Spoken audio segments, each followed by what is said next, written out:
ቲቪ ተከታታዮች ደርሳችን ክፍል 30 ላይ ደርሷል። ክፍል 30 ላይ የምንመለከተው ክፍል 29 ላይ የጀመርናት አንዲት ነጥብ ነበረች። አችን ያው ብዙዋን አይተናታል። ተምር ጥቅም አለው፣ ፋይዳ አለው። ወሁዚ ኢለይኪ ቢጅذዕ النخلة አለ። ለርጉዝ ሴት የደምን ግፊቱን ይቀንሰዋል፣ የደምን መብዛት ይቀንሰዋል፣ ስኳር ጥንካሬ ይኖረዋል። የማሐፀኗን በተለይ ወደ መጨረሻው ወራቶች ላይ ሲደርስ ወደ መውለድ የማሐፀኗን ጡንቻ እንዲጠነክር ያደርገዋል። ይሄ ሙለይን ነው ደግሞ አለስላሽ ነውና ያለሰልሳል።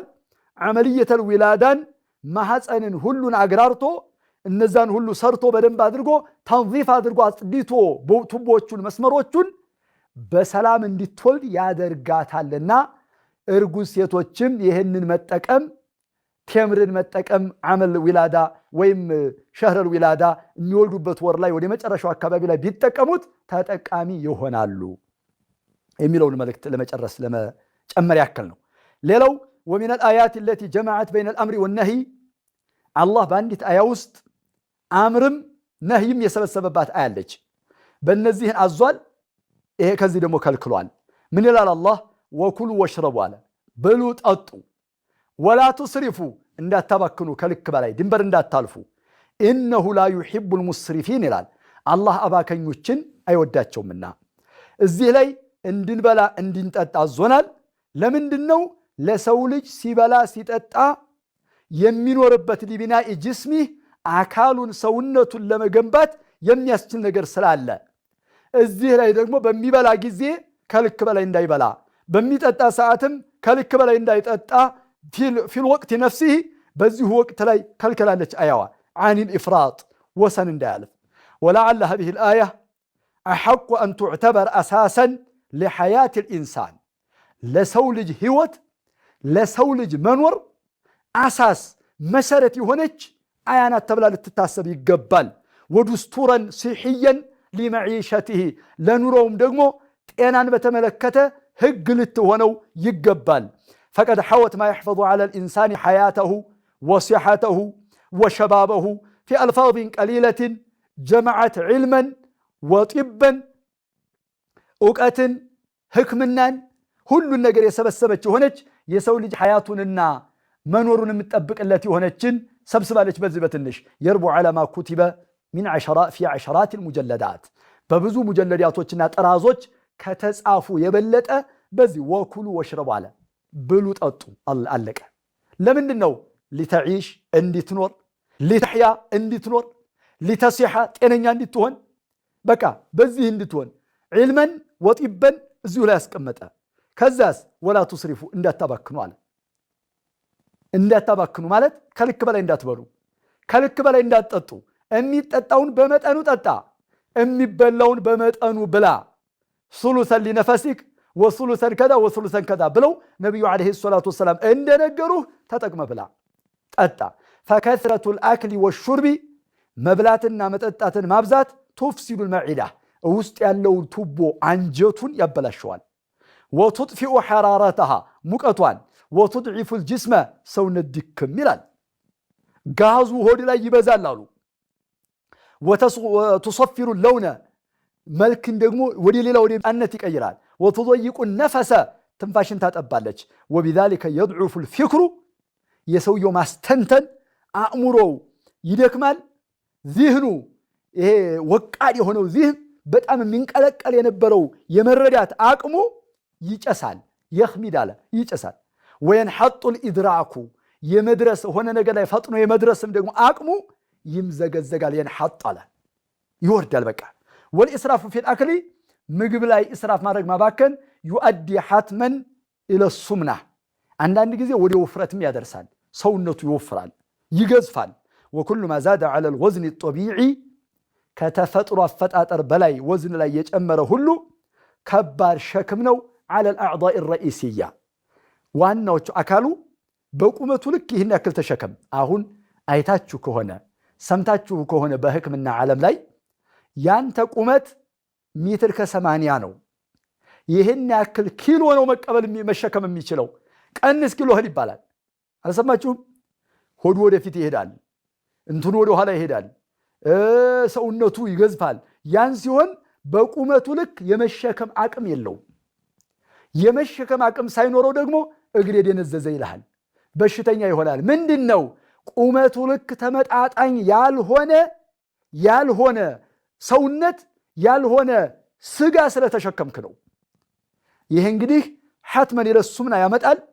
ከወዝነ ጠቢዒ ከተፈጥሮ ሚዛን በላይ የሆነ ሕምሉን ሰቂሉን ዐለል አዕዳኢ ረኢሲየቲ በረኢስያ በሆነችው በዋናው ሰውነቶች ላይ ከባድ ሸክም ይሆናል። ወኢነ ሚን አኽጣሪ ሱምነቲ አልኢዕዳድ ሊልአምራድ ልሙዕዲያ በሽታውን ያመጣል። ከዛ ምንትን ይሆናል? መፋሲሎቹ መተጣጠፊያዎቹ እነዛ ሁሉ ዓضላት ጡንቻ ምንህ አይችልም። ያንን ሲሆን አደጋ ይመጣልና ይህን አደጋ ኢስራፍ እያደረግክ ስትጠቀም ይሄ አደጋ ነውና የሚያስከትልህ ወላ ቱስሪፉ የተባልከው ለዚህ ነው። ሌላው ሚነል ኢስራፍ ሙባሃ የሆነውን ወደ ሐራም መሄድ ሚነል ኢስራፍ ይታሰባል። ኢስራፍ ማለት ከልክ በላይ መብላት ነው። የቀረበልህን ከአቅምህ በላይ መብላት ማለት ነው። በጣም ጠግበህ መብላት ማለት ነው። ወይም ኢስራፍ ማለት ደግሞ ሐላሉን አልፈህ ሐራም መብላትም ኢስራፍ ይባላል። አላህ ወዩሒሉ ለሁም ጠይባት ወዩሐሪሙ ዐለይሂም ልኸባኢት ይላል። ቆሻሻዎችን በእነሱ ላይ ቆሻሽ ማለት ሙሐረማት ነው። በእነሱ ላይ አላህ ሐራም አድርጓል። ጠይባቱን ሐላሉን ደግሞ ሐላል አድርጎላቸዋል ይላል። እንግዲህ ሙሐረማቶች ተሕሪም የተደረጉበት ሰበቡ ሕክመው በጣም ሰፊ ነው። ነገር ግን አንድ ልንገልጸው የሚገባ ነገር ከዚህ ጋር መይታው ለሕመል ኺንዚር ሐራም ተደርገዋል። የአሳማ ስጋ አትብላ ተብሏል። መይታ በክትን አትብላ ተብሏል። ለምንድን ነው ቢባል ፈልካኢኑል ሐይ ኢዛ ማት አንድ በህይወት ያለ አካል በህይወት ያለ እንስሳ የሞተ ጊዜ የሚሞተው ነገር እዛው ውስጥ መውጣት ያለበት ደም መፍሰስ ያለበት ደም እዛው ውስጥ ተከማችቶ ልክ ሩህ ሲወጣ በሰውነቱ ይቀላቀላል። ያንን በክት ስጋ ሲበላ ያን መፍሰስ ያለበት ተዓፉኑ እዛው የተከማቸው ስጋ ደም በሽታ ነው የሚሆነው። ስለዚህ አላህ ሐራም ያደረገው ይህንን በሽታ እንዳይመጣብህ ጤነኝነትህን እንድትጠብቅ ተብሎ ነው። ቁርአን እንግዲህ በሳይንቲስቶቹ ይህንን መብላት ይህን በሽታ ያመጣል፣ ይህንን በሽታ ይህን ያመጣል፣ ዒልሙል ችግር ያመጣል ብለው የሚሉት ነገር ፊል ዒልም ፊል ዐስር አልሐዲስ ቁርአኑ ቀድሞ የነገራቸውና ያመጣባቸው ነው ማለት ነው። መረዶል ጀምረል ኸቢሳ የቆሻሻ ነገር መቃንተን ማለት መቃጠል ምናምን ያመጣል። እነዚህን ሁሉ እንዳይመጡ እነዚህ ሁሉ ተሰሙሞች እንዳይመጡ ያደርጋልና ብዙ ናቸው በሽታዎቹ። አልሙሂም የተከለከለው ነገር ለሕክማ ነው ለጥበብ ነው የሚለውን እኛ ልንወስደው የሚገባ ጉዳይ ነውና ነቢዩን ዓለይሂ ሰላቱ ወሰላም መጨረሻ የምናደርገውና የምንወስደው እነዚህን ሁሉ አላህ የከለከለህ ክልከላ አላህ ያዘዘህ ጢብ ላይ አላህ ሲያዝህ ለምንድን ነው? አንተን ጥቅም ነው፣ አንተ እንድትጠቀምበት ነው፣ እንድትጎዳ አይደለም። ነገር ግን ነቢዩን ዓለይሂ ሰላቱ ወሰላም አክሉል መይተቲ በክትም መብላት፣ አክሉ ለሕሚል ኺንዚር የአሳማን የከርከሮን ስጋ መብላት ጉዳት እንደሚያመጣ ማን ነገራቸው? ለነቢዩ ዓለይሂ ሰላቱ ወሰላም ይህን መዳር ማን ነገራቸው? ሐታ ዩሐሪመ ለሕመል ኺንዚር ለው ለም የኩን ቀድ ነዘለ ዛሊከ ቢዒልሚላህ አላህ በእውቀቱ ያወረደው ቁርአን ባይሆን ኑሮ ነቢዩን ዓለይሂ ሰላቱ ወሰላም ማን ነገራቸው? ካነ ጠቢበን ካነ ዩማሪሱ ሚህነተ ጢብ የሕክምናን ሙያ የሚለፉ የሚታገሉ ነበሩ እንዴ? ወይስ ሐኪም ነበሩ እንዴ? ዶክተር ነበሩ? አልነበሩም። ኢነሁ ልኢዕጃዙ ልዕልሚዩ ጢብዩ ሕክምናን በተመለከተ የልሚ የሆነ የቁርአን ማስረጃ ነው። አለዚ የክሙኑ ፊ አያቲላህ አላህ አንቀጾች ውስጥ የሚደበቅ ያለ ፈየክሽፉ ዐንሃ ልዕልሙ ዐስረን በዕደ ዐስሪን ወጂልን በዕደ ጂልን ትውልድ ከትውልድ በኋላ ጊዜ ከጊዜ በኋላ ሳይንሱ እየመጣ ይገልጸዋል ያመጣዋል። ነገር ግን ቁርአኑ ሰበቡን ሳይናገር ሕክማውን ሳይገልጽ ግን ሕክማ እንዳለው ማወቅ እንዳለብን እየገለጸ ቁጭ አድርጎታል። ወዩሐሪሙ ዐለይሂም ልመይተተ ወለሕመል ኺንዚር ወከዛ እያለ ቁርአኑ አስቀምጦታል። ወሚማ ዩዐዱ ሚነል ኢስራፍ አይደን ተጃውዙ ልአሽሪበት ልሙባሓ ሐላል የሆኑ የሚጠጡ ነገሮችን ወደ ሐራም ማለፍም እንደዚሁ አላህ ከልክሏል። ኢነመል ኸምሩ ወልመይሲር ብሎ አላህ የከለከላቸው ነገሮች ናቸውና እንደው ልናውቀው የሚገባ ነገር ሙሉ በሙሉ ባንመለከትም ባናየውም አላህ ሱብሓነሁ ወተዓላ ያዘዘን ትእዛዝ በሙሉ ለኛ ጠቃሚ ነው።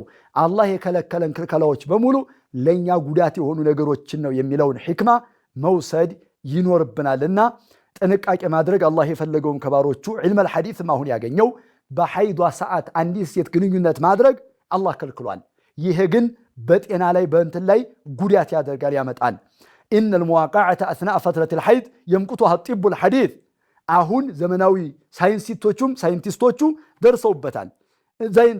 ዒልመ ተውሊድ ዒልመ ኒሳ የሚለው ይሄ ዒልም በሴቶች ዙሪያ ላይ የሚያጠናው ዕውቀትና ሳይንስ በማዋለድ ዙሪያ ላይ ያለው እዛ ላይ ደሙ እሕቲቃን ስለሚሆንና ስለሚተከማች ጉዳት ያመጣል በሰውየው ላይ በጤና ላይ በሷም ላይ ጤና የሚያመጣ ነው። ይሄም ደርሰውበታል። ቁርአኑ ግን ቀድሞ ወየስአሉነከ ዐኒል መሒድ ብሎ አላህ ሱብሓነሁ ወተዓላ ይጠይቁሃል በሐይድ ጊዜ ግንኙነት ከማድረግ ቁል ሁ አዘን ፈዕተዚሉ ኒሳአ ፊል መሒድ ብሎ አላህ አስቀምጧልና አላህ ያዘዘንን መተግበር ለኛ ለጤናችንም ጥቅም ነው፣ ለዱንያችንም ለአኺራችንም ጥቅም ነው።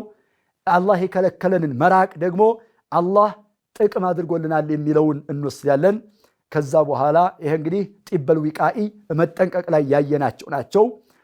ጢበል ዒላጅም ላይ ሕክምናውን መውሰድም ላይ እንደዚሁ ጢቡ ላይ አላህ ሱብሓነሁ ወተዓላ ይህን ተጠቀሙ ብሎ ያዘዘንን በመጠቀም ሕክምና እናገኛለን። ማር መድኃኒት ነው ለበሽታ፣ ቁርአን መድኃኒት ነው ለበሽታ።